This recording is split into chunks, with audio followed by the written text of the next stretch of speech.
there is between black. What do you think some of the major issues are between black males and black females? In returns to their relationships, or just in general? You know, you get a lot other? of girls these days are saying black men are no good, they don't do this, they don't do that. You know, whole heap of complaints about what black men are not doing and what they're supposed to be doing. What do you think some of those issues are? What are the issues that you've experienced?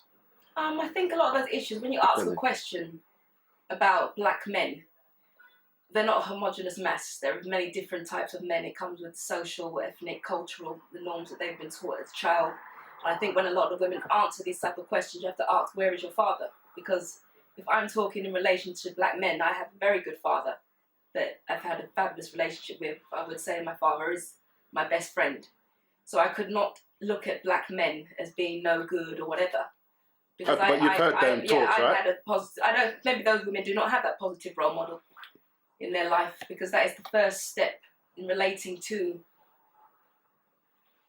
the other gender, the other dimension, the relationship you would have with your father. I don't think that's universally it, because no matter what your relationship is, when you go out inside the world and meet other men, you are then going to see lots of different variants.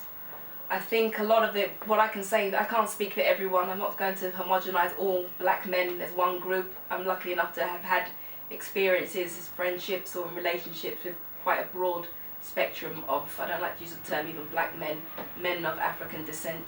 Some of them, you know, look like they are European. Some of them are seriously, you know, you can see, you look at them, you're looking at something out of,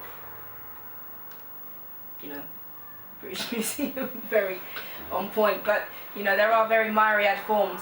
I personally could say that I think a lot of it is to do with the respect that might not be given to us. If you look at us as black women, still don't like homogenizing it, but then a lot of people that are listening to this, or, you know, from other groups, will have that assumption. I think when you look at the perpetuation of the image of the black female as it is today, we have been degraded and disrespected by our own men, who should be there to protect and provide for us. How did we do that? How did we degrade the woman? I think if you're looking at, if you say like a lot of the mass culture, if you look at a lot of the music videos, the lyrics, we're not put on a pedestal as other women are put on a pedestal by their own men. I mean, of course, the Europeans do it. You know, you have Playboy, you have pornography. But at the same time, there is a line of defense in the protection and provision for their women. I think a lot of women do feel devalued when you look at what's shown in the media, the image that is put out there by the men. And then a lot of the time is, you know, when that image is out there, you know, there is going to be an erosion of respect for the woman, for themselves, for those that have not got very strong self-esteem, and then by those outside, because then they expect all women to be that way. So a lot of the women now could say that they're looked upon more as sexual objects. They're not actually looked upon as someone who's going to be the perpetuation of that man's lineage, as it always has been. How do you find dating in London yourself? Dating in London? Well, yeah, I'm not where's really, the hangouts? Where do you go I to don't find actually go out.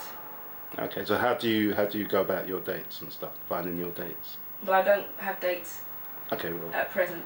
Okay, so you're remaining single, you're saying? Yeah, that's not my priority at this stage, is not relationships. I mean, you know, if I met somebody, that'd be nice, but that's not the main agenda of my life.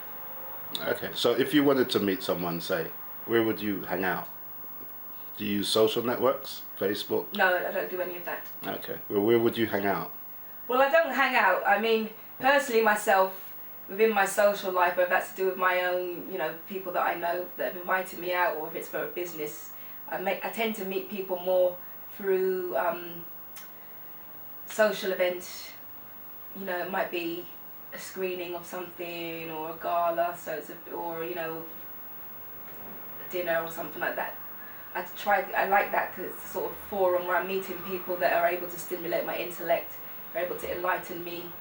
You know, they're quite illuminating, you know, so I do sort of find that when I am in that context, I always meet males who are in sync with myself. On doing some of these interviews, I find out, speaking to a lot of black girls, they have a lot of things to say about black males. But when I speak to actually white girls, they seem to venerate them. Why do you think that is? Well, there's more of a mystique from the white women, because they're not, you know, no matter how close you are, you're not actually of a family. which is extended, which will have more insight into the black male psyche. You know, it's warts and all. We don't have, you know, this mythologized view. You know, you have brothers, you have a father, you have friends, so you're more, you know, you're in it. Just like the same black women who might feel that white men or men from other races are so perfect, or for them at that stage in their life. A lot of them might not have actually grown up knowing them. Some black girls, and some white girls, have basically said that black women are hard to get along with, and some of them do have attitude. Do you believe that? Like I say, we shouldn't always homogenize people into one group. I think a lot of women might have had a really bad deal, so sometimes they do sort of tar everyone with the same brush, so to speak. They think that because they've had one bad relationship that, you know, everybody else is like that. I mean, I would personally, we're all individuals and we shouldn't actually judge everyone through like the prism of past experiences. But I think a lot of people do that because they're looking at what they've seen, you know, relationships that their females and their family, or, you know, that they've known have had. So why do you think so many footballers date white girls instead of looking at black girls? I think there's many different reasons behind that. I think some of it is the circles that they're moving in. They might not meet so many. Their environment. Yeah, but then that is also kind of a real bit of a cop-out. I think when you look at where a lot of these guys have come from, who have trained to be that level at football, they're not people that have had the highest. I don't want to dismiss them all as not having a high academic standard, but I actually know people who have been footballers. So I know that when they started out, that was their whole field. So as we would have been doing our GCSEs, they would have been, you know, in their football academy, maybe doing a YTS. So, I don't know. I think we have to look at the background that these men come from. Because if you look at the, you know, the archetypal female that's held up, it would be mainly in Western media, it is a blonde European lady. So, you know, just like you've got your Lamborghini now and your house in Hampstead, that's another trophy to tick off your list. And, you know, it all depends what your aspiration is. You're not always looking at the most conscious of men. I'm not sure what they do in charity work, giving back. I actually don't see anyone up there. Well, because you very rarely see footballers with... There's a few African footballers that got black girls, but you very rarely see them with black girls hanging around. Do you think that's a conscious choice they've made to date white girls instead of black girls?